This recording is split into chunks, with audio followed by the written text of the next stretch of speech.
Hello everyone and welcome back to my channel. Yes, I'm alive. I know I've disappeared for for half of 2023.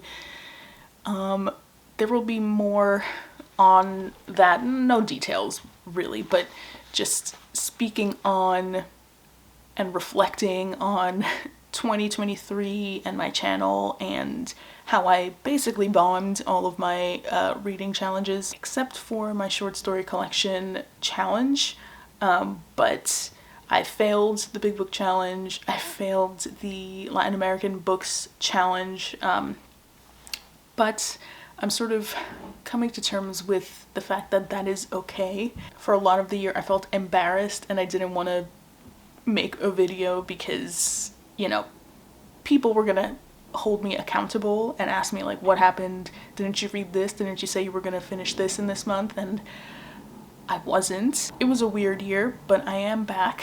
And I am here to talk about my favorite books of 2023. It was a weird year for, like I said, my challenges, but it was also just a weird reading year in general. I didn't give any book 5 stars. Currently it is Saturday, December 30th, and I am rereading the 5th season by N.K. Jemisin. I'm liking it a lot more this time. Can't tell if I'm gonna give this 5 stars. I kind of doubt it, but who knows, maybe that'll be my one 5-star book. I have rated a lot of books 4 stars, which really is like 3.5, or I think there are a couple that, you know, I would consider the 4 stars more like 4.5, but I've just generally had kind of a mid reading year. Not exceptionally great, but not exceptionally bad either. But regardless, some books do stand out, some books have stood the test of time, and I would like to just speak about them a little bit here. I will be using my little notebook, and I will be looking down a bit. Essentially, with the books that I'm going to talk about, I'm not doing a ranked list this year like I did last year, because I just don't feel that way about the books I read this year. Like, there's no one book that stands out amongst all of the books that I read, but there are a set of books that I can look at, or I went on Goodreads and I did look at the statistics and I saw them and I was like, you know what, I do have strong feelings still about these. And so the way I arranged it instead of ranking is more like there are 22 books. There are some that stand out more than the others, so I'm gonna call that like tier 1, then below that tier 2, and below that tier 3. But I really liked all of them, so it's not like tier 3 are my worst books and tier 1 are the best books. All 22 that I'm going to mention I really enjoyed. It's just the top tier ones just had a little bit of a greater impact on me. So yeah, without further ado, I will just begin with that tier 3. I will mention a more recent read for me. That one was YN by Esther Yi. Favorite cover of the year for sure. I had no idea what this was about. I just saw that it was nominated for the Center for Fiction First Novel Prize. It didn't win. I haven't actually read the book that won, but that sparked my interest. I picked it up not knowing anything about it, but essentially it's about a young Korean American woman who's living in Germany. One day her roommate, she's sick and she had tickets to go see this K-pop group that she loves, but because she's sick she can't go, so she offers it to the narrator. The narrator, she's not really a fan of this group. She just doesn't really listen to K-pop. It's not really her thing. I think she feels a type of way about like K-pop in general because she is Korean American. But she goes and becomes obsessed, specifically with the lead singer of the group. She starts becoming obsessed, watching a ton of videos, a bunch of live streams from this lead singer, and then one day suddenly out of nowhere that singer disappears. And so the narrator instinctively knows that he went to South Korea, so she travels to South Korea, and yeah, hijinks ensue. It's such a weird, fresh book. The language is amazing. It's so sharp and unique. Like Esther Yi, just, you know, you read books and you read language and you realize like, wow, that is an amazing writer. It's not just like a good book you can have passable sentences. It's like they have a real talent. So Esther Yi for me did that, and I loved this book. It was just a romp. It was fun. I didn't know what was going to happen on the next page, and yeah, I'm gonna definitely check out everything from Esther Yi from now on. Next in that tier 3, one of the only Latin American books from my Latin American book challenge that I actually did read and finish. It's called Madama Sui, and it's by Augusto Roa Bastos. And I was so surprised by how much I loved this, because I don't know, I'm not the biggest fan of historical fiction, especially when the time period is like so far removed from my own. I don't always do well with that. And I think if you like Mayra Santos Febre's, her book Our Lady of the Night, there are similar themes, feminist themes specifically, in that book and this book. It's based on a true story of a woman from Paraguay who is of Japanese descent, and her upbringing, her struggles. She ends up becoming a prostitute and sort of like an escort. She has a lot of access to officials in power, and she dies very young, but the whole book just talks about her upbringing, her parents' upbringing, their immigration, and her self-discovery and the way that she reconciles her biculturalism. There's a lot of talk about Japan and Japanese culture, I guess colonialism, and how that impacts the self-assuredness of the colonized versus those who are descendant from either the colonizer or places that weren't really colonized. There was just a lot that I discovered here. It wasn't a perfect book, but it certainly left an impact on me, so I think it belongs on this list. Next up is I'm Thinking of Ending Things by Ian Reid. I had seen the movie adaptation when it came out a few years ago, and I actually really liked it. I know a lot of people didn't, but I'm very happy to say that the book version, even having known like what was going to happen, knowing the twist, I still really enjoyed it, although enjoy is not really the proper word I think for a book like this. But what it leaves me with, and it's the same reaction I had to the movie, is kind of the horror of what it could be to live a life where you haven't been able to tap into your potential or your dreams. That is one of my biggest fears. I don't even want to think about that. Like I never want to get to that place. But also in the way that imagination and storytelling can give us just a glimmer of hope or self-preservation, although it's not necessarily the biggest sell for fiction if you know what happens in this book, but it's still, fiction does have a power on how we cope and how we manage with life. So yeah, I would certainly consider this a psychological horror, because themes like this are very scary and disconcerting, and yeah, I really enjoyed this. Another book in this tier 3 list is Unaccustomed Earth by Jhumpa Lahiri, my first short story collection book pick for the year. I read it in January, and while I don't love it as much as Interpreter of Maladies. I still think she's a master of any fiction.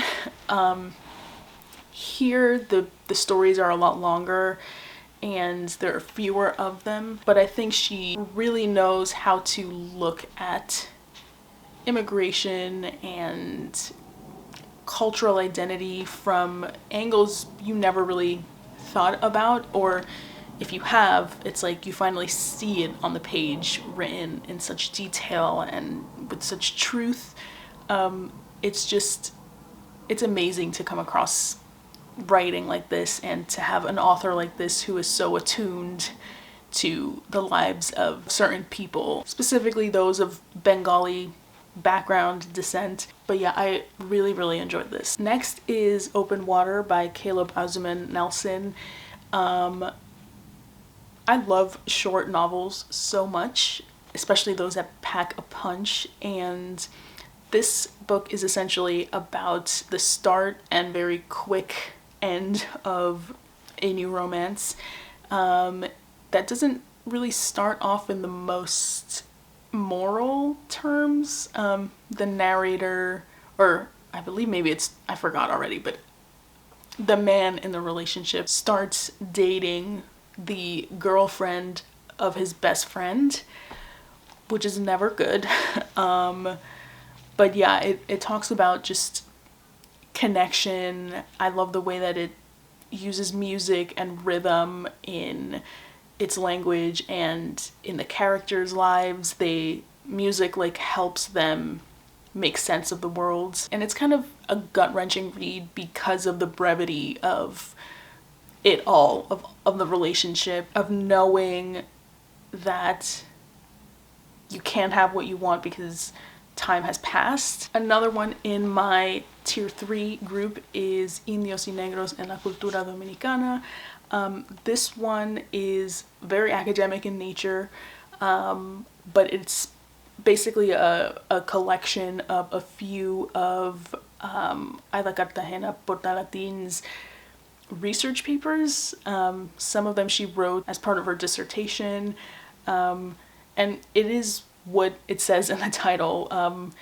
It talks about indigenous cultures, indigenous artifacts, and a sort of anthropological research study in a town that has pretty much preserved its African heritage in the DR. And so I learned a lot with this book about my own history, and yeah, it was again one of the few books in my Latin American book challenge that I did finish, so it does pain me to say that, but this was a standout and I'm very happy that I did end up picking it and completing it. Another book in my tier 3 group is The Late Americans by Brandon Taylor. This is technically a novel, but it's more like a linked short story collection in my opinion. I admire a lot of how Brandon Taylor writes without judgment. Like, a lot of the characters in this book are not pleasant to read. Like, their perspectives were sort of troubling sometimes, but Brandon Taylor just removes the condescension from his part. He just shows people being people in all their flaws. And I was in for the ride the whole way. And similarly, I felt that way about my last book in my tier 3 group, which is The Office of Historical Corrections by Daniel Evans. This is in fact a proper short story collection. The titular story, which is more like a novella, is a highlight for sure. I loved the humor in all of the pieces here, and clearly you can tell that 2023 was dominated for me by short story collections. It was really a fantastic year, and I have a few more to talk about. But first, let's talk about my tier 2 group. There are a few in this one. First is The New Me by Hallie Butler. Oh my god. I related to this a little bit too much. Like, I'm not as oblivious as the narrator is in her job, but that feeling of being stuck in a place where the people around you don't care about you and where you feel like you're not using any of your talents or potential or anything, and feeling just stuck professionally. That is me.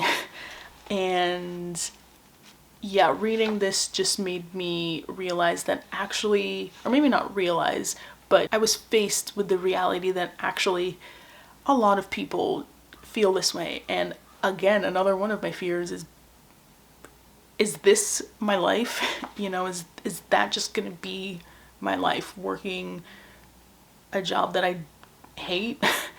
So yeah, it was just a lot to deal with when reading this book, but I really appreciate Butler's honesty. And yeah, I was moved in ways I didn't expect when I was reading this. So definitely tier 2 for me. Another book on here is Lost on Me by Veronica Raimo. This was originally written in Italian and published earlier this year, I want to say, but in English for the first time. And this is a coming of age story.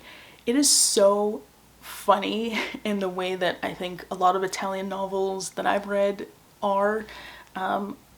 It's been compared a lot to Elena Ferrante, her writing, her characters, and I guess I can see that because it is about a young woman coming of age, discovering her intellectual abilities and curiosities, and dating for the first time, and dealing with her economic situation, living in a small town and going on to bigger things. So I get that. One thing I really did appreciate about this novel is that one of the lessons is that there might not be meaning to the lives that we are leading, not in a depressing way, but in a way that I think serves the story, because a lot of times in a novel you look for themes, you look for the arch of the story, but this book ends by saying, like, there really isn't an overarching theme, because life tends to not be like that. It swerves left and right, it zigzags, there's ups, there's downs, and these are just the stories. This is one character, sort of loosely based on the author herself. But yeah, it was a refreshing way to end the book, and I think seeing our lives and stories that way, I think, can just free us of expecting too much of things. I hope that doesn't seem depressing, but I really like this book. Another book that I really liked in my tier 2 is Our Wives Under the Sea by Julia Armsfeld. I, by coincidence, read this a little bit before that tragedy, that disaster that happened with the submarine that was missing, but it had in fact imploded and killed everyone on board. So it was just a weird coincidence that I read this, but this appealed to me because of how it embraces the mysteries of our daily lives, and this isn't a straight up horror. I don't think everyone's going to love it if you're expecting answers. This is more like a wade through uncertainty from beginning to end, and how troubling that can feel, and how ungrounded you feel in moments like that. But I loved the atmosphere. I loved that you never really knew what happened. I thought it was fantastic. Another book that I thought was fantastic was by an author that I think is now becoming one of my favorites, and I did see him at the Center for Fiction in conversation with the majestic Ocean Vuong, and it was amazing. But the book in my tier 2 is Lot, and the author is Brian Washington. One of the top 3 short stories I read this year. What a surprise. I don't know what I was doing not reading Brian Washington, but from now on I'm reading everything by him. This is told kind of like Kieślowski's Decalogue, centers around people in a certain apartment building in a certain area, a little bit of Winesburg, Ohio also, just centering the stories on a place and then examining different people's inner lives, and how they can be interconnected by circumstance, but also just how vastly different they can be too. Amazing, just a masterclass in short story writing. I was amazed. Another fantastic short story collection in my tier 2 is No One Belongs Here More Than You by Miranda July. What strikes me about this one is just how freeing it was reading this. This was clearly fun for the author to write, and she had no inhibitions, and it just reminded me as a writer that you can do anything on the page. Who cares about what it's about? Just write, not knowing what is coming next, and just be fully free in the act of writing. And it was really inspirational to me. And I really hope including it in this video just encourages someone to pick it up, because it was fantastic. And then the last two in my tier 2, one is The Other Black Girl by Zakiya Delilah Harris, which was turned into a very bad Hulu TV show. Yikes. I had a lot of fun reading this. Yeah, the ending's a little wonky, but as someone who really wanted to / wants to still be in the publishing industry, it just worked for me. A lot of the observations that the main character has about racial microaggressions that happen in the literary world, specifically in the publishing industry, just resonated with me. And again, it was fun. I had a lot of fun reading this. Don't watch the TV show though. And then the last book is Woman at Point Zero by Nawal Es-Sadawi. So this was a random buy. I went to Barnes & Noble. I liked the cover and I picked it up. Didn't even have a price on it. The employees there also had trouble like figuring out how much it costs because they didn't even know.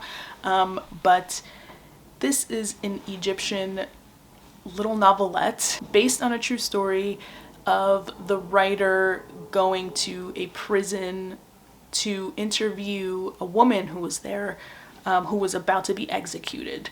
And it's the narrator telling us what this woman said in her voice. So it's a very feminist tale. It talks about one woman's experience living in Egypt and the struggles that she had, the injustices that she faced because of her gender. It's a harrowing read, and because it was a true story, it's even more harrowing, but highly recommend this book. And then my tier 1 list of books. These are the books that left a little bit of a more lingering impression on me. One is the most recent book that I read and finished, which is 10th of December by George Saunders. Yeah, it's pretty true what people say about him in short fiction. I mean, he's one of the best. I have no idea why I have put off reading a full collection by him. I've read short stories here and there, but this blew my mind. It was an incredible read from beginning to end. What he does with perspective, with reveal, suspense, how he plays with science fiction, and, you know, highlights truths about our worlds within these fantasy worlds.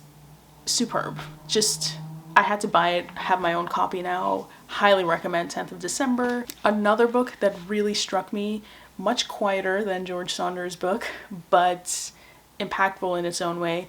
That's Greek Lessons by Hong Kong. As someone who loves language learning, who is semi-obsessed with how language can change our relationship with the world, and how it's the basis of communication, and how communication can be different for those who don't have verbal speech or sight in the instances of the characters in this book. I thought it was fascinating. This is, like I said, quieter, a little bit more intellectual, more academic, more philosophical, if you want a book that's just gonna make you think a little differently, I would really recommend this book.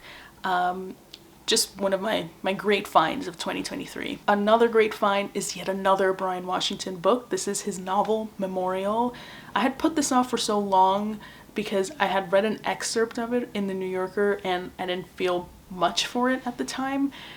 But I picked up, the full novel version of it, and wow, it is a book, simplified. It's a book about death and grief, but it does so in like such terse economic way.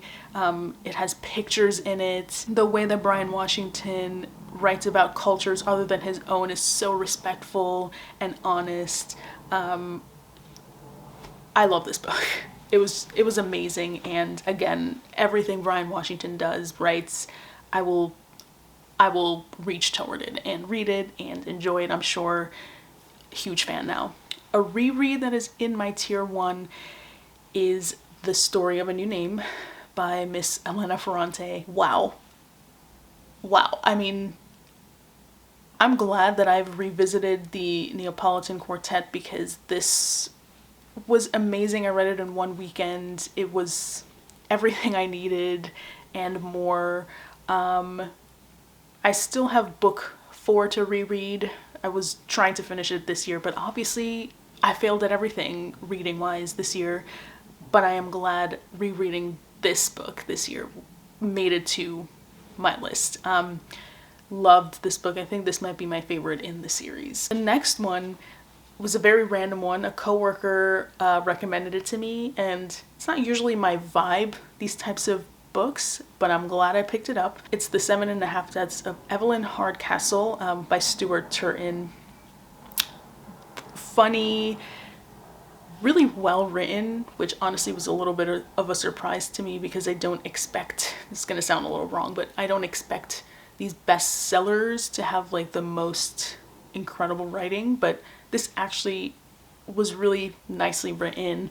I loved the mystery. It was a very traditional kind of Agatha Christie-esque murder whodunit mystery, playing with elements of time travel. It was just a surprise from beginning to end. I had a fantastic time, and it's one of the few books this year where I couldn't wait to get back into it. A romp. It was great. And then down to our final 2 in my tier 1 group.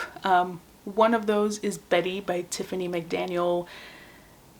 You can say that this has its moments of melodrama, but it fully worked for me. The family, which is really her family, Tiffany McDaniel's family, it's an autobiographical book, but her family still lives within me. Her father especially just stays with me. The tragedy that Tiffany's mother, who is the main character, I guess, in the book Betty, her struggle, her relationship with her sisters, her discovery of creative writing and using that to, again, find hope, using her imagination to find a way out of her circumstance. I loved it. I loved it. And similarly, my last book in my tier 1 group is The Love Songs of W.E.B. Du Bois by Honoré Fanon Jeffers. Again, kind of like The Other Black Girl, I think this book just gets it in terms of pointing out the specific struggle that it is to be a woman of color, I guess specifically a black woman in the case of Harris and Jeffers here, in academia, in kind of literary elite. I really want to study more books like this, these intergenerational tales that go back to before slavery, go through slavery, and then come out through the generations after slavery to the present. All the characters here stood out to me, and again, kind of like Betty, they still live in me. And yeah, it's a long book, I'll tell you that much, but it was worth it. I'm also glad that at least 2 of the big books that I read for my Big Books Challenge that I failed made it here, and I'm glad that some did stand out to me as some of my favorites of the year. But yeah, those are all the books that made an impression on me this year. I am hoping 2024 is much more successful for me. Stay tuned in the weeks to come for more reading goals and book challenges that I've set up for myself. Yeah, here's to hoping that 2024 is just a more positive year. And with that, I hope you have a very happy new year. Please let me know down below, what are some of your reading goals? What are some of the big books that you want to read? What are your plans for the year? Just let me know down below. Again, thank you for watching. Thank you for those of you who've stayed interested in my channel. I know I've disappeared for half the year, but I appreciate all of you, I do, and I will see you very soon. Thank you so much. Bye.